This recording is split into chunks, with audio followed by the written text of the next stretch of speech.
સત્વગુણ, રજોગુણ અને તમોગુણ, એ લખવું. એ 3 ગુણ હોય છે. હા.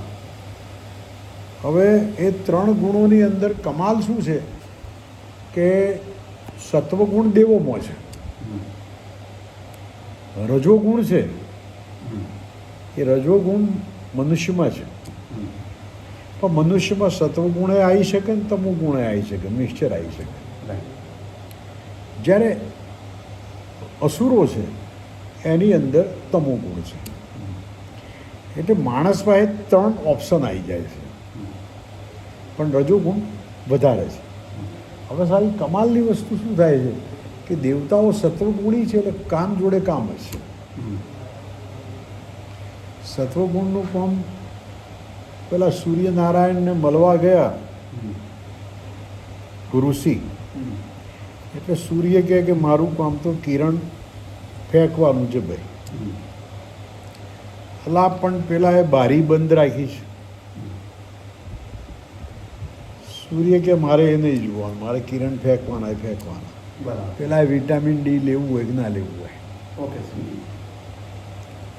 શંકર ભગવાન બધું ભૂકા બોલાવી દે, હા. પણ આ બધું શું કરવા, તોડફોડ કરો જ હોય. હા. તો શંકર ભગવાન મારે એ નહીં જોવાનું, મારે અલા પણ આ વિષ્ણુએ તમને આપ્યું ના કે નહીં. વિષ્ણુ ભગવાનને મળ્યા, વિષ્ણુ ભગવાન કે મારે નહીં જોવાનું, મારે તો તૈયાર કરીને શંકર ભગવાનને આપવાનું. અલા પણ પેલો તોડી નાખે છે કે એ નહીં. બ્રહ્માને પૂછ્યું કે બ્રહ્મા વગર હિસ્ટ્રીએ તમે આ બધું આ બનાવીને આગળ ધકેલો છે, મારે નહીં જોવાનું, મારે વિષ્ણુને આપવાનું. હવે આમાં કરવું શું? તો દેવતાઓ છે ને એ પોતાનું કર્મ છે કર્યા જ કરે છે, એના પરિણામમાં રસ લેતા નથી. પણ આ મારી ફરજ છે એટલે મારે કામ કરવાનું. અહીં તમે પેલા આ સ્ક્રીન પર જુઓ,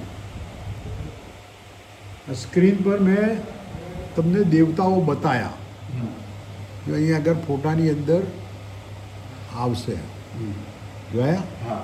તો એ દેવતાઓ બતાવ્યા, એ દેવતાઓ શું બતાવે છે? દેવતાઓ એવું બતાવે છે કે આ જે આપણું મનુષ્ય દેહ છે ને ભાઈ, એ મનુષ્ય દેહ છે કે આ જગતનો ઘાસ પાન છે કે જે છે એ બધા જોડે એ લોકોનું કામ જોડાયેલું છે. બરાબર. એટલે દેવતાઓને પ્રસન્ન કરવા શું કરવું, એના જુદા જુદા માર્ગો નીકળ્યા છે કર્મકાંડમાં. કર્મકાંડમાં કે જપ, તપ, દાન, યજ્ઞ, ભાઈ તપ કરો, દાન કરો, યજ્ઞ કરો.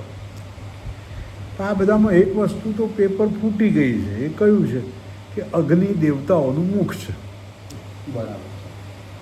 સમજ પડી ને? એટલા માટે આપણે પૂજા આ બધાની અંદર અગ્નિનું મહત્ત્વ આપીએ છીએ, દીવો કરીએ છીએ. ઇવન તમે પેગોડામાં જાઓ તો એ પેલો દીવો કરે છે.